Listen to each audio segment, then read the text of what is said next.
हम बात करेंगे कि हम अपने जीवन को किस प्रकार सकारात्मक महा ऊर्जाओं से, सफलताओं से, साहस से, बल से, महाशक्ति से, दृढ़ता से कैसे परिपूर्ण संपूर्ण करके जीवन में चल सकें, जीवन का अच्छे से आनंद ले सकें। तो हम और आप बात करेंगे आज कि अपने सबसे पहले जीवन से पहले रोजाना के नित्य के जीवन की दिन की जो शुरुआत है वो सुबह किस प्रकार की जाए, किस समय से की जाए, जिससे कि जीवन में ओतप्रोत सकारात्मक महा ऊर्जा बनी रहे।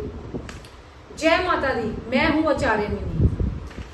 तो हम बात कर रहे हैं कि अपने जीवन को कैसा अच्छा, सक्षम, सकारात्मक बनाया जाए और उससे पहले कि अपने दिन की शुरुआत कैसे की जाए, वो भी नित्य के दिन की, कि नित्य हम अपने जीवन को कैसे लेके जाएं।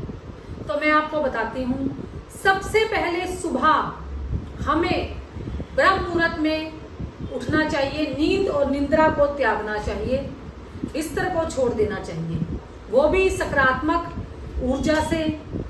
अगर नहीं सकारात्मक ऊर्जा भीतर है तब भी थोड़ा सा इतना तो अपने मन को दृढ़ कीजिए कि सुबह जल्दी उठना है, वो भी ब्रह्म मुहूर्त में। आप 4 बजे भी उठ सकते हैं, 5 बजे भी उठ सकते हैं, 5:30 बजे भी उठ सकते हैं। एक एक दिन कर आप अपने दिन की शुरुआत जो है वो अच्छे से कर सकते हैं। कोई भी कार्य एक दिन में परिपूर्ण संपूर्ण नहीं होता। तो कम से कम मैं आपको बताऊंगी, जो साइंस भी हमें बोलती है, समझाती है, जो साइंस ने भी प्रूव किया है कि कम से कम यदि आप 21 दिन तक लगातार कोई भी कार्य अपने जीवन में करते हैं तो आपका जो माइंड है, मस्तिष्क है, वो इस चीज को लगातार कंटिन्यू फिर 21 दिन के बाद करना आरंभ कर देता है। आपके माइंड को वो चीज की आदत पड़ जाती है, आप हैप्चुअल हो जाते हैं उस चीज को करने के लिए। तो सुबह सबसे पहले ब्रह्म मुहूर्त में निद्रा को त्याग कर उठिए, शुद्ध अपने आप को कीजिए, स्नान कीजिए। स्नान करने के बाद अपने घर के मंदिर में अपने इष्ट देव का पूजन कीजिए। और अपने घर के मंदिर में सर्वप्रथम मैं आपको बता दूं, जो महत्वपूर्ण इस वीडियो में बताई जाने वाली बात है, आप अपने मंदिर में 5 देवी देवताओं को विराजमान कीजिए, उनके चित्र को विराजमान कीजिए, या आप उनकी जो छोटी छोटी जो मूर्तियां होती हैं उनको भी रख सकते हैं। इतना तो आप भी जानते होंगे कि घर में बहुत बड़ी बड़ी मूर्तियां नहीं रख सकते, क्योंकि मंदिरों में जो मूर्तियां बड़ी बड़ी होती हैं देवताओं की, भगवान की, उनके लिए नित्य वहां पर ब्राह्मण होते हैं जो प्रातः काल, संध्या काल, मध्य काल में आरतियां करते हैं, भोग लगाते हैं, जो कि गृहस्थ में बहुत ही मुश्किल समय मिल पाता है सभी को। तो आप छोटी छोटी मूर्तियां वहां पर 5 देवी देवताओं की विराजमान कीजिए। 5 देवी देवताओं का जो महत्वपूर्ण पूजन है उसके विषय में मेरे इंस्टाग्राम पे और फेसबुक पर वीडियो भी है, रील्स भी है, वो भी आप जाकर चेक कर सकते हैं कि किस हिसाब से पूजन करना चाहिए। तो 5 देवी देवताओं में गणेश जी, माँ दुर्गा जी, शिव परिवार जी, विष्णु जी और सूर्य भगवान, इन 5 देवी देवताओं के अपने घर के मंदिर में यदि आप विराजमान करते हैं तो मैं आपको 100% नहीं, 1000% नहीं, 1 करोड़% ये विश्वास दिलाती हूँ, जो वेद शास्त्रों में भी हमारे ऋषि मुनियों ने भी वर्णित किया है कि यदि आप 5 देवी देवताओं को अपने घर में विराजमान करते हैं, अपने घर के मंदिर में, फिर तो आपके 5 तत्वों का जो संतुलन है, जिससे कि हम मनुष्यों का जो हमारा जीवन है 5 तत्वों के संतुलन में, बीच में वो संतुलन बनकर हमारा जीवन अच्छे से चलता है।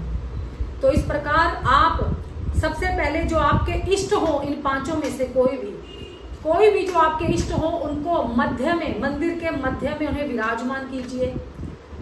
फिर आप सबसे पहले गणेश जी, शिव परिवार जो सूर्य भगवान जी हैं, इसके अलावा लक्ष्मी नारायण जी हैं, जो विष्णु जी अकेले ना हो, लक्ष्मी नारायण जी हो, और गणेश जी हो गए, और दुर्गा जी हो गए, सूर्य भगवान हो गए। ऐसे आप 5 देवी देवताओं को विराजमान करें।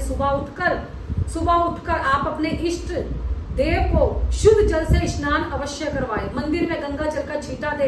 ब्रह्म मुहूर्त में ही उठकर आप अच्छे मन से भगवान के चरणों में 1-1, 2-2 पुष्प चढ़ाएं। और पुष्प हमेशा यदि आप जोड़े में चढ़ाते हैं तो आपके जो इष्ट देव है, जो भगवान है, वो बहुत शीघ्र आपके ऊपर अपनी अच्छी दृष्टि, प्रसन्नता पूर्वक दृष्टि आप पर रखते हैं और आपके जीवन को ओतप्रोत कर देते हैं। आप उनकी आरती सुबह और संध्या में अवश्य कीजिए। सुबह उनकी आरती कीजिए।